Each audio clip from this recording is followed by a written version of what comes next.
So hello and welcome to, I think this is our first ever Understanding RSA US Fellowship event.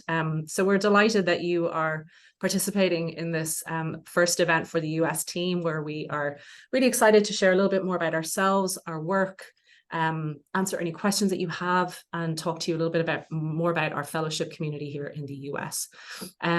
So my name is Claire. I'm the community manager for RSA US. Really delighted to see some familiar faces and names here and welcome you all to this virtual space. Super informal, super collaborative, super participatory. Please pop your questions in the chat. DM us if you have anything specific you want to ask either myself, Alexa, Kirby, or Devlin, some of whom they'll be on the screen in a minute, or they'll be popping away in the chat.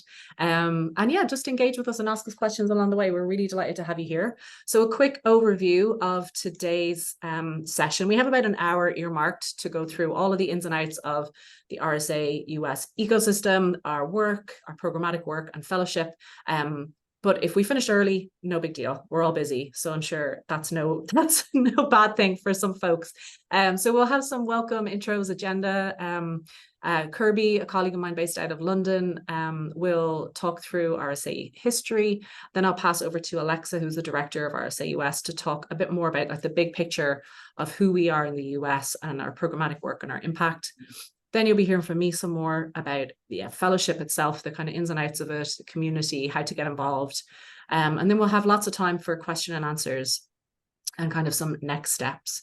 So that's the whirlwind tour. And our speakers today, myself, I've been talking a lot, so I'm going to stop in a minute.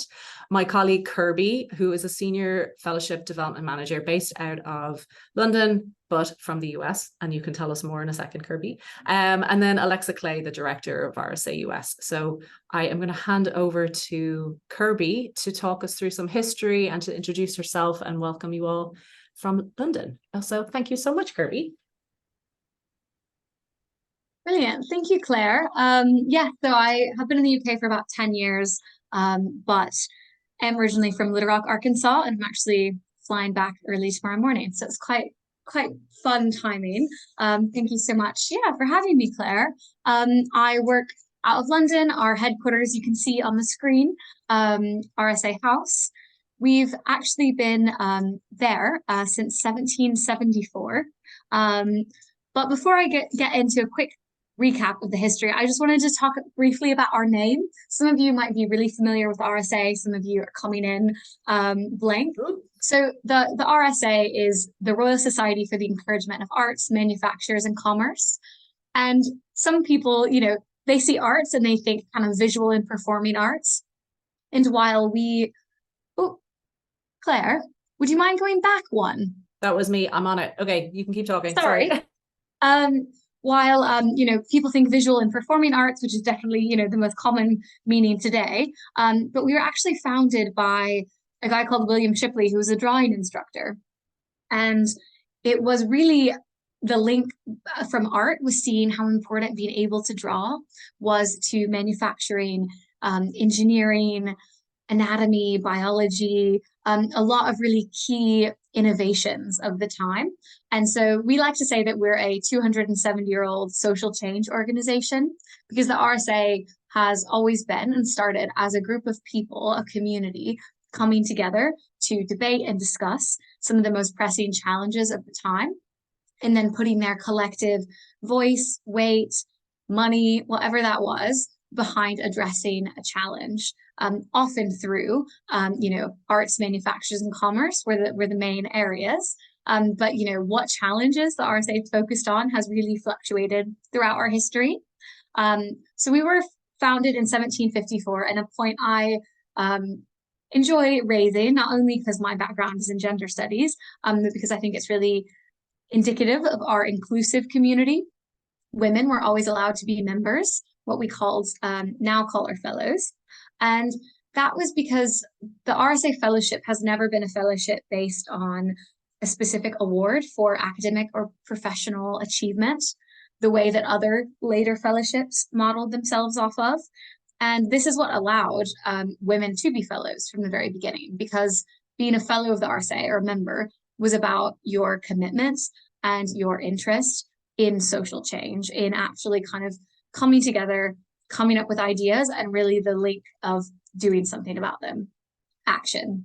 And a nice example that we use, I think really showcases this, is the RSA they'd come up with a challenge they wanted to address around 1805. That was child labor. And the biggest sector of child labor in the UK was children cleaning chimneys, often boys. And so they put out a prompt for someone to invent something to clean a chimney. So that's what the drawing you can see on the screen.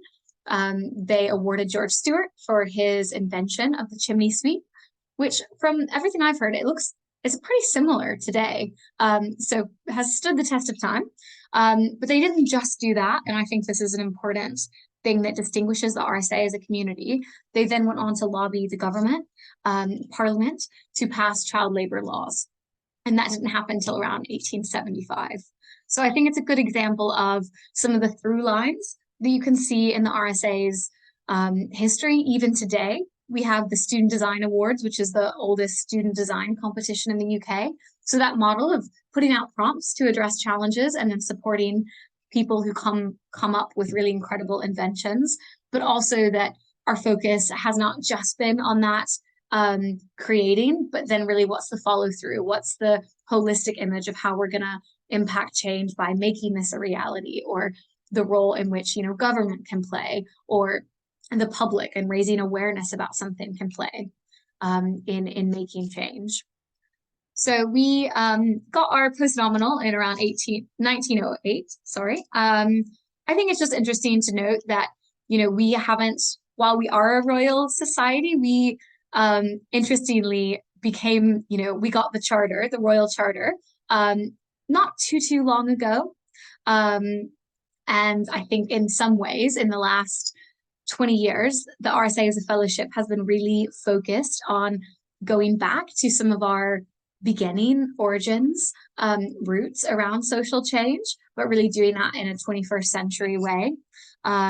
So if the royal is putting you off, then I think it's just an interesting thing to note. And then just to end, to kind of bring us up to speed, I know that's quite a quick timeline of history, but we, some of the areas of work that the RSA has focused on now. We did a big project on circular economies and circular fashion. So really rethinking the fashion industry. And in that way, the RSA is really acting as a convening body. We do research, but we also are able to convene lots of different partners and organizations around a table to make commitments. So I think that's another way to think about how the RSA works. This is the design awards that I just mentioned. This is an annual competition that attracts submissions from really around the world and is invested in allowing students to think about design in a really broad way, pressing problems. The photo at the top was a winner. It's an app called Nip It in the Boob, and it was designed for people with breasts to learn how to do and stay on top of self-examination around addressing breast cancer. So that's just an example of some of the designs. The prompt that was put out was around women's health and solutions to women's health. So that's just to kind of bring us up to where we are today. And you can kind of see the through line of that awards-based kind of highlighting, amplifying innovations for social change.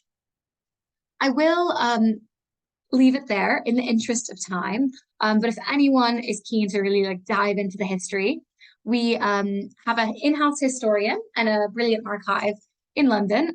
But our historian wrote a book called Arts and Minds that really chronicles some of the RSA's interventions and contributions to not only the UK's history, but global histories throughout our 270-year history. So if that's what you're really interested in, I recommend that book.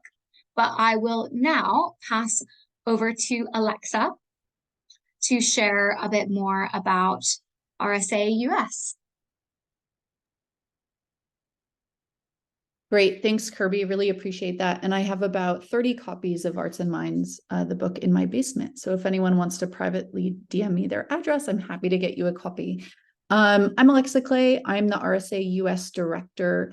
And I stepped into post in 2017 with really the mission to think about how we take this incredible 270-year-old organization and graft it onto American soil. And so part of that was reflecting on what makes the RSA really unique as a network and as a community of change makers, and what animated it. And so there were a few different dimensions that we really wanted to bring to the US. One was just the spirit of informality. This is a network that came from British Enlightenment coffeehouse culture, which meant that people grabbed coffee, talked about ideas, and thought about how to improve the world. And so I think for us, having that as a baseline for all our engagement with our fellows, where we could just have a coffee, jump on a Zoom call and have a virtual coffee and figure out ways in which we can support each other in our collective endeavors, has really been part of our DNA. Another component that has been really important is our social connections work. We have around 1,100 fellows here in the US. These fellows come from all different walks of life, from different disciplines, from different backgrounds. Historically, both Karl Marx and Adam Smith were RSA fellows. And so we just have people that come from very different positionalities. And I think engagement across those silos and across echo chambers is increasingly something we value and find really important. So the social connections work is very much something that animates our fellowship. A lot of our fellows connect with other fellows on deep levels. Some start businesses together. Some, continue to have conversations around pressing issues. Some find lifelong friends. And the third element that our fellows share is really that commitment to action. I would say all of our fellows are really restless to support a different kind of world. I think a lot of us observe some core problems that we see in the world and things that we want to see differently. And so we often think a lot about how social change happens. And for us, it's really this knitting together of three elements of social change that happens at a level of individual agency. Social change that is a result of communities of practice, of new norms coming together, of people creating solidarity networks and finding opportunities to codify emergent practice and new forms of leadership, and then institutional systems. The RSA has always been a trusted, neutral convener around really important issues. And so we feel like with our programmatic work, as well as with our ability to support fellows and support their learning, insights, and relationship building, that we can sort of tackle these three elements together. And I think that's what makes us unique, and that provides a pathway for us to be more successful in the impact that we want to make in the world. Next slide. Great. At the RSA US, we're a 501c3 nonprofit, but we operate as a distributed community. So we have 5 staff here, so quite small, but working with and through other organizations to amplify our impact. We have thematic network leagues, so really important hosts who regularly curate important conversations around things like gender equity, AI, the future of planetary health. We also have coalition leads who are fellows that help to mobilize groups around joined up advocacy efforts. Next slide. We have a number of governance functions. So all of our board, around half of it is appointed from the fellowship. And so we have our community's interests represented on the board. We have fellowship counselors, folks that feed into the governance body of the RSA. That kind of democratic feature has always been a part of the RSA since its beginning. And then we increasingly have regional ambassadors across the US who help to curate regular events in their communities, who support fellows in navigating the RSA network. And there are a few different programs that we have on top of that. One, which we're just getting off the ground, is called a Systems Entrepreneur in Residence. Increasingly, we're thinking about how do we take all the assets that the RSA as an organization has and put that behind some of our fellows that are working on really important elements of systems change. So whether it's communication support that you need, access to funders, support in sharing your blogs and ideas with different people around the world, or finding a fiscal sponsor through our nonprofit status.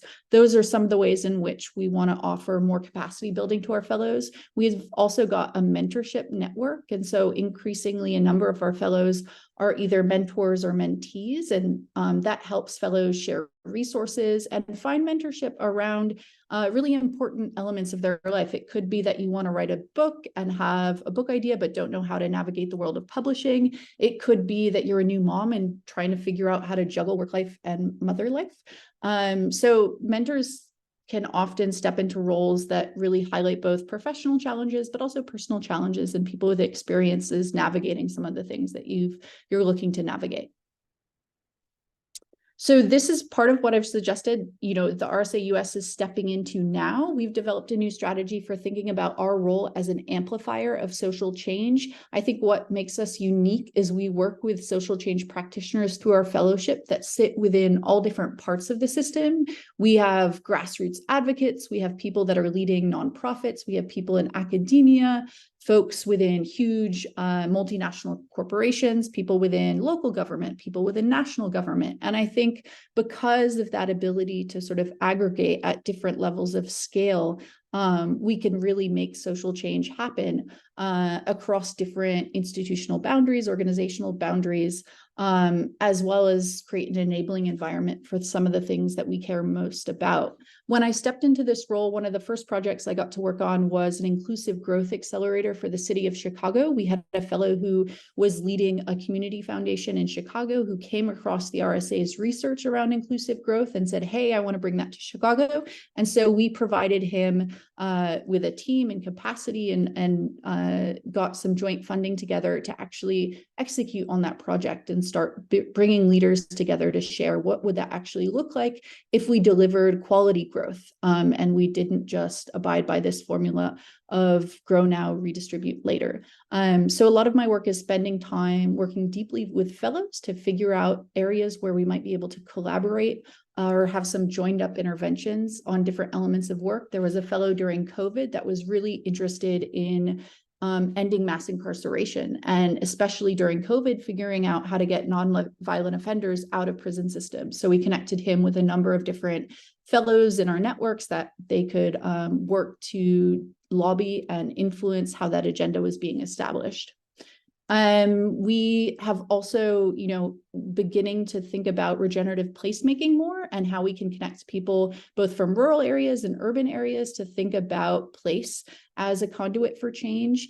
I think a lot of times we have networks like the RSA in big cities like London, New York, and San Francisco, but we also want to make the RSA resources available in places that are less well-traveled by typical networks. And so that's actively a place we're exploring of how to support that effort.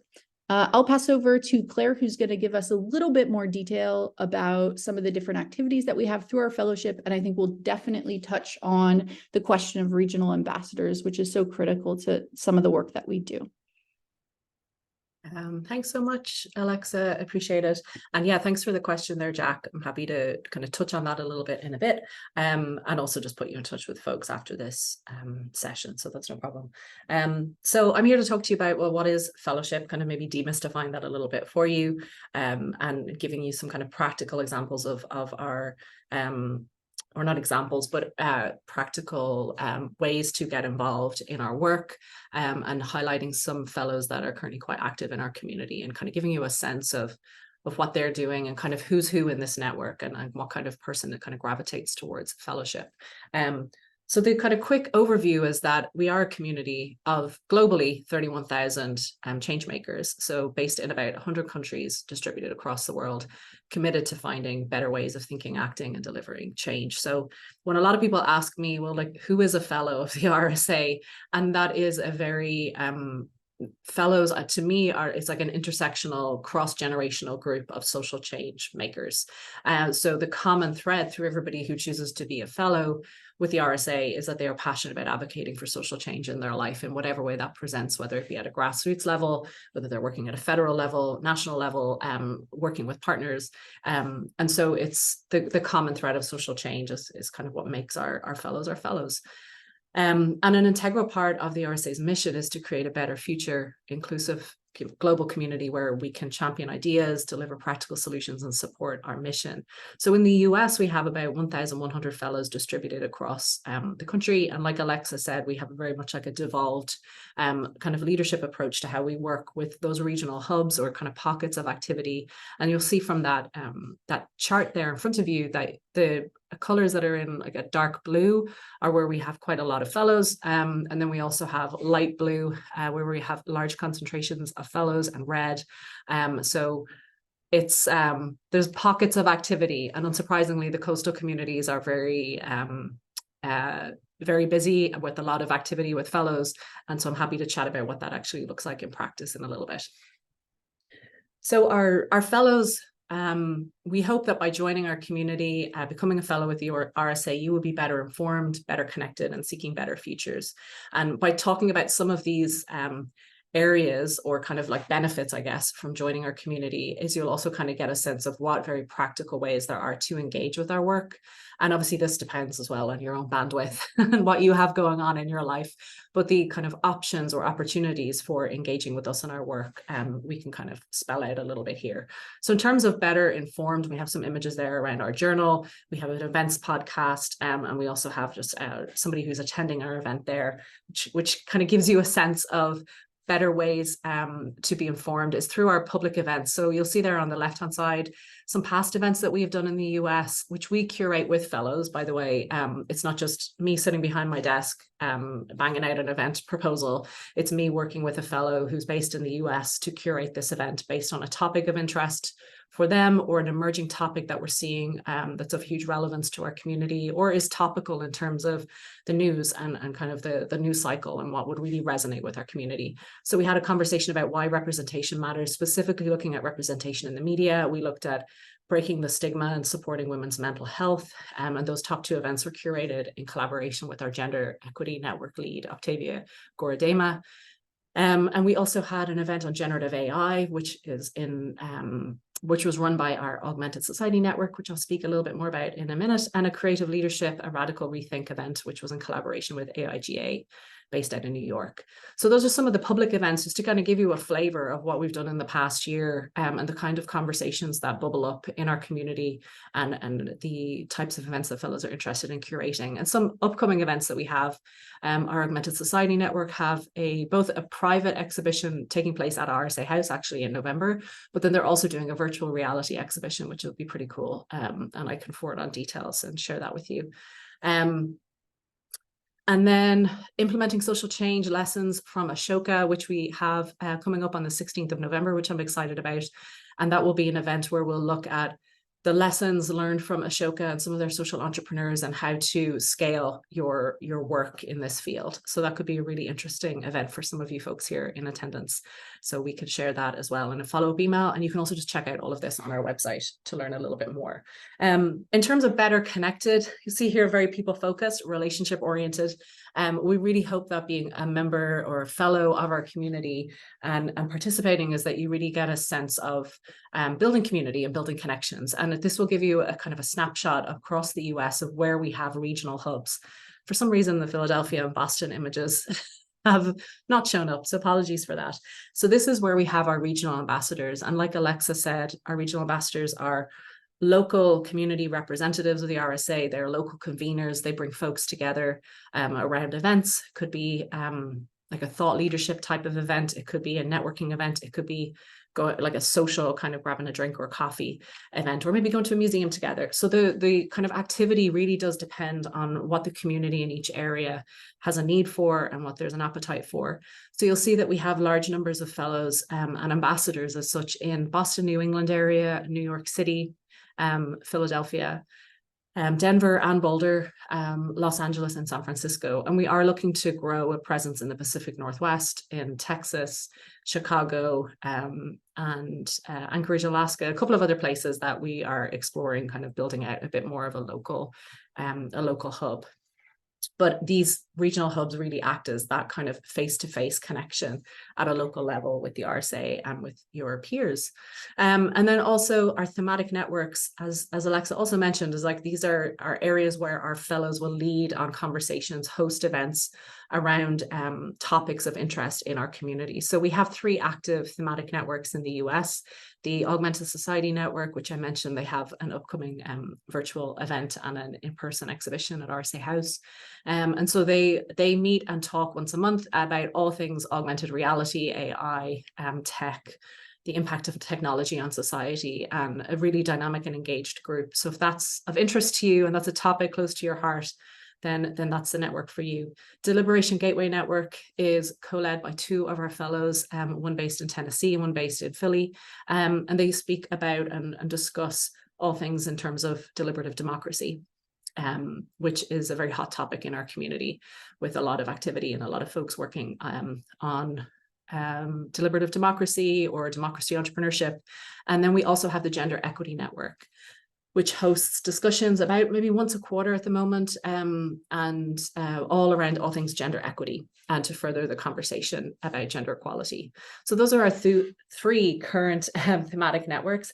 And then the last space that we kind of offer for folks to build community and build connections across the global 31,000 fellowship community is through Circle. And so Circle is our online community platform for fellows. So it's essentially, you can get your own login through your My RSA login. It's like a single user login, and you can access Circle, which kind of looks very similar to like a LinkedIn feed in terms of like, you'll have your news, you'll have events, you'll have upcoming opportunities or spaces that you can engage with, and your news feed in front of you. So it's a really great place to see what events are happening within the RSA community.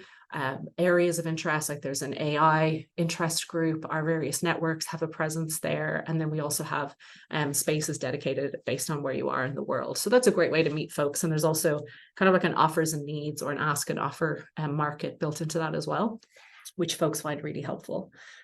And then lastly, better futures. So our fellows, to kind of demystify our fellowship a little bit, which Kirby has touched on, is that, you know, a lot of people may associate being a fellow as being like you have to be quite senior in your career, or holding an MBA, or kind of like almost like an elitism associated with that, but it's not. And so kind of want to really emphasize that being a fellow, like I've said, is about being passionate about social change, and being committed to that in your community in whatever way that shows up for you. And so if you're over 18, you're committed to social change, you align with and our values resonate with you, you could be a fellow. And so here is just a quick snapshot of some of the fellows within our community. Kat Calvin is a lawyer, activist, social entrepreneur, author. She does it all. She is a powerhouse, and she's also one of our regional ambassadors for LA. So she founded, and she's also the executive director of Spread the Vote and the Project ID. And she is co-founder and CEO at Project ID Action Fund. So her work is really about getting voters registered, or getting their ID so that they can then vote. She also just recently published a book called American Identity in Crisis, and we're hoping to have a virtual event with her soon on activism, specifically looking at the topic of her book. And then also she's a regional ambassador for our LA hub. And she recently, like talking about local activity, she recently hosted an event. It was actually at a fellow's house who very kindly donated their back garden space for a kind of very informal conversation between 2 filmmakers, documentary filmmakers, who are in the LA community, to just talk about their work and to gather and to learn a little bit more about each other. And they had drinks and nibbles. And it was pretty small and intimate. I think there was maybe like 20 people there, but I've heard really good things. So that's an example of a kind of a local way to stay involved and connected. Ashish Prasar is based on the East Coast, and he is also an absolute powerhouse in terms of what he has done in his political strategist, criminal justice activist, and a writer. He speaks a lot about being formerly incarcerated and writes about ending prison and policy systems, and super passionate and active voice in that space. And he's worked on Barack Obama's 2008 US presidential campaign and Joe Biden's 2020 campaign. And he's also just commented and contributed a lot in media on CNN, Fast Company, NBC, The Guardian, USA Today. And he's a former regional ambassador for us in New York. So for somebody like yourself, Jack, it could be a good person to connect with in New York, as an example of somebody who's based there. And then lastly, Dr. Caroline Heldman, who is an executive director, author, professor, spoke at our Why Representation Matters event recently, and is the chair of Gender, Women and Sexuality Studies at Occidental College. Also the ED of the Representation Project, which I am happy to share more information with you about that. It's a really impressive organization and her work is just amazing. She's published a bunch of books and featured in numerous documentaries. And she also co-founded the New Orleans Women's Shelter, Lower Ninth Ward Living Museum, End Rape on Campus, Faculty Against Rape, and led the End Rape Statute of Limitations that successfully abolished the time limit on prosecuting rape in California. So that's like the whirlwind tour and a flavor of some of the folks in our community to just kind of give you a sense of who you could connect with, who you could work with or collaborate with. And like Alexa said, we really advocate for and amplify those social connections within our space. So one thing that I personally love to do is put people in touch with each other. And as the community manager, that is a resource that you have available to you as a fellow of like reaching out to me, and I can help with outreach if you want to connect with somebody in X location or who's interested in ABC topic, for example, to just really have that person to help do those kind of curated introductions and really help you maximize the network, because there are so many amazing people doing really interesting things in our community. And so with that, I want to hit pause and I'll stop chatting for a couple of minutes to just give you all the time to ask some questions. And thank you so much, Tox. It's Tox B, I just see is your name, but please let me know if that's how to pronounce your name and if you'd like to come off mute and ask your question. Hi, thank you. It's Tokes, so Tokes, sounds sorry. sounds like a long O. No worries at all. Yes, quick question, and forgive me if I missed it earlier. I'm in Washington, DC, so would love to know more about who there is to connect with and how to connect with fellows here in DC. And also, I believe you mentioned the Augmented Society network earlier, Yeah. and I think you said you'd say more about them, but I might have missed if you did say more about that network. Yeah, sure, no problem at all. And thanks for flagging that. Oh, yeah, is that and those are your two questions about Washington, DC and the Augmented Society Network. Yeah, perfect. We had an ambassador in DC who unfortunately just had to step back from their role there. So I'm currently working with a couple of other fellows to get a regional ambassador in place there. It's typically been quite an active hub. And there's been a lot of very like salon focused events there. That have happened in the past, and they did run an event, I think it was last December or January, around gratitude. So there is definitely like the appetite in the DC community, considering just like the folks who are living and working in DC and areas of interest. And I know maybe Alexa can speak a bit more about activities in DC before I started in this role. And Augmented Society Network, it's a kind of a real global network, but it kind of incubated here in the US. So we have Zoe Camper, who is a co-lead. She's based in Las Vegas, Nevada. And then we have Julie Samuels, who's based in Lancashire, I think, if my memory serves me right. And so they co-lead virtual events once a month around topics that they kind of curate with that network. So they have been exploring a project for about the past year on creativity and how it shows up in our lives, how we look at creativity, what that means to us. And also kind of destigmatizing, like a lot of people think, well, I'm not an artist or a sculpture, so I'm not creative, but really trying to look at how creativity touches on all aspects of our life. So they have that as an ongoing project. They meet once a month.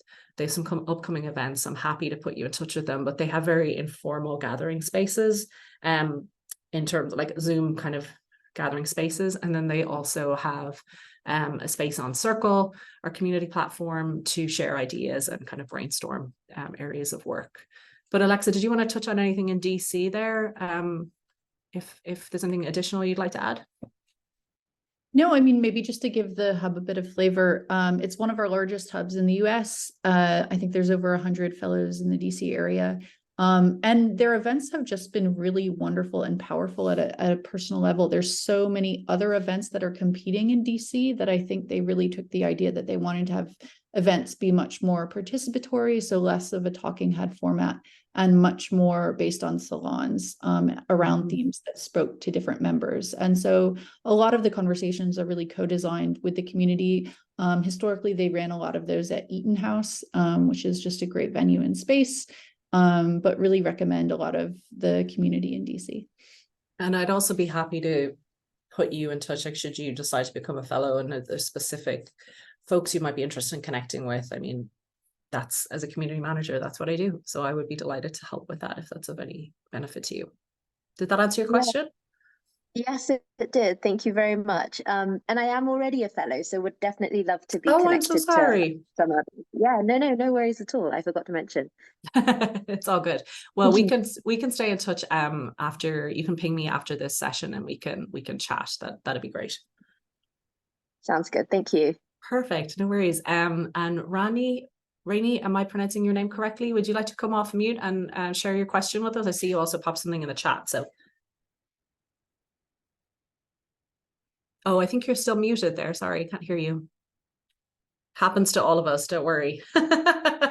Years of Zoom and we still do it. Yeah, I think you're still muted. Let me see if I can. Oh, there you go. Yeah.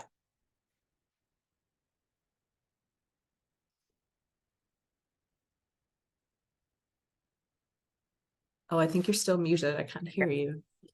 I'm the oldest one here. I'm 73 tomorrow. I'm putting on a big event in the House of Commons in Parliament. Okay. And it is all bound up with things that I do all my life, which is looking at injustice, I suppose, inequality. What is it that prevents every person from reaching their best potential? So I'll rush through as quickly as I can. This is an invitation.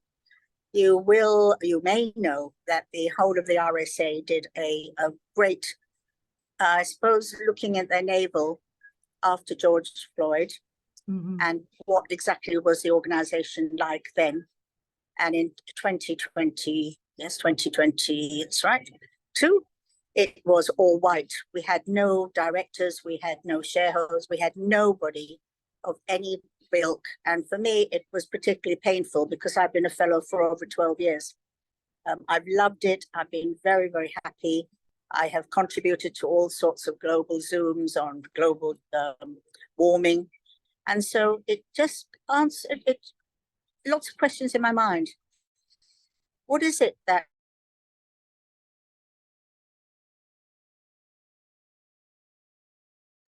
Oh, you've frozen there.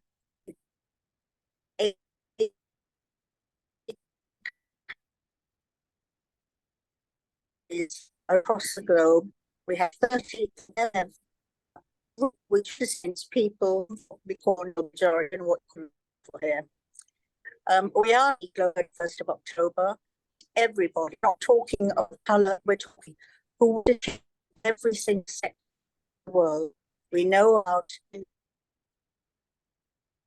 You keep breaking up there, unfortunately. So what I would just suggest, just so that we don't have the staticky kind of chat, is just to pop your question in the chat if that works for you, because you keep freezing and going in and out, so that we can just answer your question. And if there's any links that you'd like to share, pop them in the chat, or you can also email me directly, which is claire.byrne@thersa.org. And I'd be happy to answer anything that way. I know you sent me an email this morning as well, so I can have a look at that. But feel free to pop anything in the chat. And we can take it from there. So sorry about the tech issues. And I see that Mark, would you like to come off mute, Mark, because you've a couple of things there you'd like to ask us. So would you like to come off mute and have a chat? Or oh yeah, hi, there's your face. Nice to see you. Hey, how's it going? First off, thanks for putting this together. Yeah, I mean, with lots of things on my plate currently, I'm just trying to figure out, time commitments and responsibilities and requirements for being a fellow or even a hub ambassador. So maybe if you can share a little bit more about what that looks like. And then as you see in the chat, question 3 and 4, is there any sort of cost associated with this? And then what does the actual application process look like? Sure, yeah. I'll start with the regional ambassadors, so that we ask our regional ambassadors to commit to about 18 months for their first term. We feel that that's long enough to, like, you know, with any new kind of voluntary role, it takes a couple of months to kind of get into it and really figure it out, and to kind of really get your teeth into it and build community. So we ask for about an 18-month commitment. What that looks like each month will vary depending on how big the hub is, how active it is, how engaged folks are, or, like, you know, interested in doing events or kind of meetups and stuff together. But on average, I estimate about kind of 4 to 6 hours a month for what that looks like in reality. And we usually kind of have a bit of a check-in around the 18-month mark to go, hey, is this role working for you? Are you enjoying it? Are you maxed out? Do you have the capacity to continue? Would you like to, like, pass the baton to someone else? Like, where is your head at? And so we kind of have that reflection point to review it. And if you'd like to renew and we feel like it's a good fit, we can do that and kind of have it as a rolling basis and check in. So that's the regional ambassador role. I'm happy to share. We have like a flyer which kind of touches on some of those questions that you raised, and I could share that with you, Mark, which might answer some more of your questions. In terms of the time commitment for fellowship, there is no, you know, cutoff period, so to speak. It's like, if you choose to become a fellow, and you choose to renew after a year, and you choose to renew after 5, 10, etc. years, if you can stay as a fellow as long as you choose. And so we have people who are in our community. We have like life fellows, folks who've been connected to the RSA for 30 plus years, some people who are new to us. So it's a real mix. And if you did ever want to talk to somebody who's been in the community a bit longer and kind of get a sense of what's involved, I'd be happy to put you in touch with someone there. And then regarding the fellowship, this is the kind of answering your questions around costs. So the criteria, or the kind of application you were talking about, like, well, what's the practicalities of some of that, is that we ask that you're over 18. And Rani did touch on this in the chat, is that we do have a young fellowship offer for 18 to 25-year-olds, which I'll just touch on in a little minute. So fellows do pay an annual subscription of $240, that's the current rate of, you know, the rate of exchange. And so if fellows are nominated or have attended this event and they want to self-nominate, we can waive that registration fee of $91. And then you can email fellowship@rsa.org.uk. You can email me, you could email Kirby, any of us here, to have a chat, and then we can kind of push through that application for you. And the application form itself should take about 10 minutes to complete, and it's capturing some essential details, practical information, contact information about you. And we ask you to just tell your story a little bit, like, so why do you want to become a fellow? How do you think you can benefit from this? What do you think you could bring to our community? And we do have a review process, which is a peer review process where our fellowship counselors sit on an advisory group, and they review our applications that come in. So I hope that answers your question around the practicalities. And then for those of you who are interested in our young fellowship offer from 18 to 25-year-olds, we realized after doing a lot of research that that's a huge, like, the cost is a huge barrier for folks in this demographic. And we just really wanted to make sure that we're practicing what we preached in terms of being inclusive and accessible to all, and especially engaging younger voices in our work. So it's a kind of a much more reduced rate of $1.28 a week and $66 a year for people who are falling within that age bracket. And I'd be happy to chat about that with anybody, should they have any questions. I'm going to take a breath. That was a lot. Mark, but did that answer your question? You're giving me the thumbs up, so it did. Okay, thank you so much, and I'd be happy to have a chat on email after this if you have any further questions. Oh, thanks, Toxin. Bye. Any other questions that came in through the chat? Oh, Rainey, thank you so much that you'd post stuff via email. And Michael, yes, there will be a recording shared. So don't worry, no stress if you've missed anything. We will send a recording to you. I think that you register via Eventbrite, so I'll send that to you tomorrow, and it will also be available on our YouTube page. So we got you covered, but feel free to share any questions with me via message, like an email. That's absolutely no problem if you have any follow-up questions. It was a lot, James. I know. I've had one cup of coffee. It was a lot for me. It was a lot of information to cover. Do you have any questions, James, before I pass over to Jack, who I see has his hand raised? You're all right there, James? Any questions? Okay, perfect. Thank you. And thank you for coming. It was really nice to have you with us. Jack, yeah, if you want to come off mute and share your question, I appreciate it. Sure. Another selfish one, which is I am a Brit based in New York and I'm often back in London. And in terms of use of RSA House, like I'm often looking for a co-working space or something in London. Is that possible for fellows who are normally based here to use the facilities at RSA House? To the best of my knowledge, it is. And I know fellows have done that. And like if you're, because so many of the US community of fellows are like bi-location or multi-location and they travel so much. So really being able to kind of tap into access to RSA House is great. Kirby, would you be able to share some of the practicalities on that for Jack, because you're here with us? Yeah, absolutely. So the short answer is please do come into RSA House. We've got a lot of our fellows use it as a co-working space. You're welcome to bring guests as well. We're open 8 to 8, Monday through Friday. It is, quite open. We've got a cafe and a library and a few different spaces, but there aren't, in terms of a traditional co-working space, like closed meeting rooms. That was quite intentional. We wanted to kind of mimic the feel of that coffee house culture and allowing for those serendipitous connections and to meet other fellows.